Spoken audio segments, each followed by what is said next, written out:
태국군이 국경 분쟁을 넘어 전면전을 선포하면서 상황이 일촉즉발로 치닫고 있습니다. 최근 캄보디아 해안의 중국 비밀 해군기지 인근 해역에 태국 해군의 최강 전력으로 꼽히는 한국산 최신 호위함의 실루엣까지 포착되었다는 소식이 전해지자 현지에서는 적잖은 충격과 긴장감이 감돌고 있습니다. 그동안 한 발 물러서 관망하던 중국은 이 소문을 듣자마자 부랴부랴 움직이기 시작했는데요. 어떤 배경이 있었던 것인지 함께 알아보겠습니다. 18일 태국 현지 매체에 따르면 중국 정부가 돌연 태국과 캄보디아 양국의 특사를 파견하며 적극적인 중재에 나서기 시작했다고 합니다. 중국 외교부 대변인은 양국이 가장 시급한 과제는 즉각 휴전에 들어가 싸움을 멈추고 민간인을 보호하는 것이라며 자제를 촉구했고 이웃이자 친구로서 최선을 다해 대화를 촉진하겠다는 입장을 밝혔습니다. 바로 며칠 전까지만 해도 캄보디아가 중국에 보낸 중재 요청에 대해서 중국이 단순히 둘이 그만 싸워라 식의 의례적인 멘트만 남긴 것과는 사뭇 다른 모습입니다. 한때 캄보디아를 외면하던 듯했던 중국이 전면에 나선 데에는 태국의 전격적인 공세가 큰 영향을 준 것으로 보입니다. 현재 태국과 캄보디아 간 교전은 걷잡을 수 없이 격화됐습니다. 태국군은 국경지대뿐 아니라 캄보디아 영내 깊숙한 곳까지 폭격을 가하며 사실상 전면전에 돌입했습니다. 현지 외신에 따르면 최근 태국 공군 F-16 전투기가 국경에서 70km나 떨어진 앙코르와트 인근 지역까지 폭탄을 투하해 교량을 파괴했다고 합니다.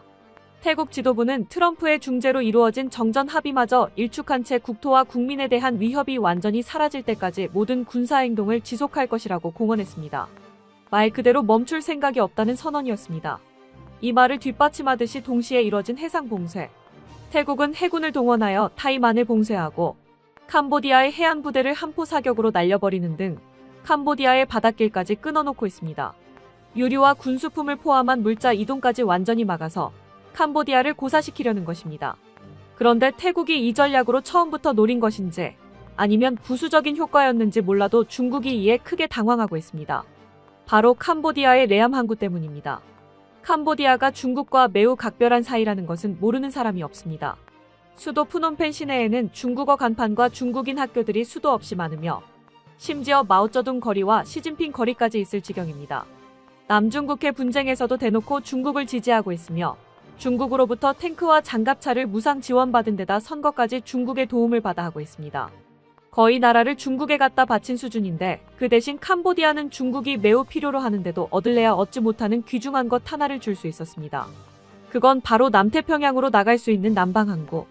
태평양의 서방 국가들이 모두 이를 악물고 중국의 태평양 진출 루트를 다 틀어막고 있는 상황에서 중국에게는 이들의 포위망을 피해 태평양 바다로 나갈 수 있는 또 다른 항구가 필요했습니다. 그래서 떠올려낸 생각이 바로 그런 항구를 갖고 있는 나라를 포섭하자는 것이었죠. 캄보디아의 레암 항구도 그런 항구 중의 하나였습니다. 중국은 캄보디아와 매우 밀접하게 교류하면서 기어이 레암항에 해외 군사기지를 만들고 독점적인 접근 권한까지 손에 넣었습니다. 중국은 이곳에 항공모함까지 접안시킬 수 있도록 대대적인 확장 공사를 진행했습니다. 300m 길이의 심수부두, 대형 건선거, 정비시설에 양국 공동군수훈련센터까지 들어섰습니다. 중국은 여기서 서방 국가들의 감시를 피해 태평양 진출과 전투함의 재보급 등을 편하게 할 생각이었습니다. 그런데 이곳이 현재 전황을 보면 태국의 전방위 공세에 노출될 위험에 처했습니다. 레암 기지는 국경선에서 그리 멀리 떨어져 있지 않습니다. 직선 거리로 150km에 불과하죠. 실제로 교전은 캄보디아 서남부 카오콩 등 해안 인접 지역까지 번진 상태이고 태국 해군은 해당 해역에서 이미 제해권을 장악한 것으로 알려졌습니다. 현재 기세라면 태국군의 지상군이 해안을 따라 남하하거나 해군이 상륙전을 전개해 이 기지까지 위협권에 둘 가능성도 배제할 수 없습니다. 특히 태국 해군의 대표 주력함인 한국산 최신형 호위함이 이 일대에 투입된 정황이 전해지면서 레암 기지를 둘러싼 긴장감은 더욱 높아지고 있습니다. 바로 푸미폰 아두냐대급 호위함으로 태국이 과거 한국으로부터 약 5,200억 원에 구매한 대구급 호위함 기반 함선입니다. 태국 역사상 최대 규모의 국방 계약이었는데 이 당시 스페인, 이탈리아, 중국을 모두 꺾고 한국의 대우조선해양이 수주를 따냈었죠. 대구급 호위함 설계에서 파생되어 하명이 현재 한국 해군의 최신형 호위함인 충남급과 비슷하게 설계되었는데요.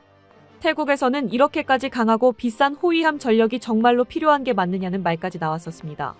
스텔스 설계에 더불어 대공, 대함, 대잠 성능을 두루 갖춰 지금까지도 태국 해군 최고의 전력으로 꼽힙니다. 태국이 캄보디아 해안 봉쇄에 나서면서 당연히 최고 전력인 푸미폰 아두냐대급도 투입이 되었는데요. 해군 장비라고는 고속정뿐 그것도 다 합쳐 열 몇 척 있는 캄보디아가 이걸 어떻게 해볼 방법은 전혀 없었습니다. 한국 해군에게도 최신형 수준인 전투함을 그깟 나룻배로는 멈춰 세우는 일조차 불가능하죠. 태국은 필요 이상으로 비싸고 강하다는 과거의 비판을 정면으로 잠재우면서 한국 전투함을 도입한 진면목을 톡톡히 보고 있습니다. 이들도 도입 당시에는 캄보디아 따위가 상대가 되리라곤 생각하지 못했을 테지만 동남아 해군 최강 수준의 스펙은 캄보디아에게 있어서 감히 손도 대지 못할 수준의 절망적인 전력차로 다가왔습니다. 만약 이런 전투함이 레암 기지 바로 앞까지 진출의 압박에 나설 경우 그야말로 무혈입성까지도 가능하며 그동안 이곳에 중국이 공들여서 구축한 기반 시설은 모조리 태국 손에 넘어가거나 파괴될 수 있다는 전망까지 나오고 있습니다. 그야말로 중국 입장에서는 상상도 하기 싫은 최악의 시나리오인 셈입니다. 이미 태국은 작전 과정에서 손에 넣은 물자를 어떻게 처분할 것인지 그 입장도 명백히 밝혀뒀는데요. 중국이 급박하게 움직이는 이유도 바로 이것이었습니다. 태국군은 진격하면서 적잖은 양의 캄보디아군 물자를 노획하고 있습니다. 그리고 그 중에 캄보디아가 입수한 기록이 없는 중국산 최신 무기도 있어 얼마 전까지 논란이 되었죠. 태국은 이것이 중국이 캄보디아를 물밑 지원하고 있는 확실한 증거라고 말했지만 캄보디아는 이를 부인했고 중국은 묵묵부답으로 일관했습니다. 그러자 태국은 한마디로 양쪽 모두를 조롱해버렸습니다. 노획한 중국산 무기는 일부는 처분할 수도 있지만 나머지는 태국군이 직접 전장에서 사용해버리겠다고요. 캄보디아는 빼앗긴 무기로 되려 맞게 생겨서 분통 터질 일이고 캄보디아에 대한 지원 사실을 숨기고 싶어하는 중국은 태국이 이런 짓을 해도 노획 물자를 반환하거나 폐기 처분하라고 말할 수가 없습니다. 캄보디아나 중국이나 속이 부글부글 끓겠지만 어찌할 도리도 없겠죠. 그런데 태국군의 이러한 방침이 이제 레암 기지에 적용될 수도 있는 상황이 됐습니다. 태국 해군이 레암 기지에 물자를 접수해서 마음대로 써버린다고 하면 그땐 정말로 곤란해지죠. 결국 이렇게 전쟁의 판도가 중국의 이해관계와 직접 맞물리게 되었습니다. 정예 장비를 지원받고도 속수무책으로 밀리는 캄보디아군의 부진은 중국에게 커다란 계산착오로 다가왔을 것입니다. 아무리 그래도 국경 인근에서의 분쟁으로 끝날 거라고 생각했건만 캄보디아는 생각보다도 훨씬 못 싸우고 태국은 생각보다도 훨씬 분노하고 있었습니다. 격전지가 국경 근처를 넘어서고 해상 봉쇄까지 시작되면서 안전하리라 여겨졌던 레암 기지도 더 이상 후방 전선으로 남을 수 없게 된 것입니다. 태국군의 현대화된 전력과 조직적인 작전 앞에 캄보디아군은 연일 큰 피해를 입고 있습니다. 태국 측 발표에 따르면 현재까지 캄보디아군 전사자는 500명 안팎으로 추산되지만 태국군 전사자는 10여 명에 불과한 것으로 알려졌습니다. 물론 캄보디아 정부는 태국의 이러한 발표를 사실무근이라고 반박하고 자체 피해 규모를 공개하지 않고 있지만 전황이 캄보디아에 일방적으로 불리하게 돌아가고 있다는 점은 부인하기 어렵습니다. 이처럼 전세가 아쿠아일로로 치닫고 자국이 지원한 무기마저 적국 수중에 넘어가자 중국의 초조함도 커지고 있습니다. 자칫하면 동남아 대표 친중 국가로 키워온 캄보디아가 군사적으로 굴복당할 뿐 아니라 자신들이 구축한 남방 전략 거점까지 상실할 수 있는 절체절명의 위기입니다. 궁지에 몰린 중국이 결국 팔을 걷어붙이는 것도 자연스러운 흐름이었습니다.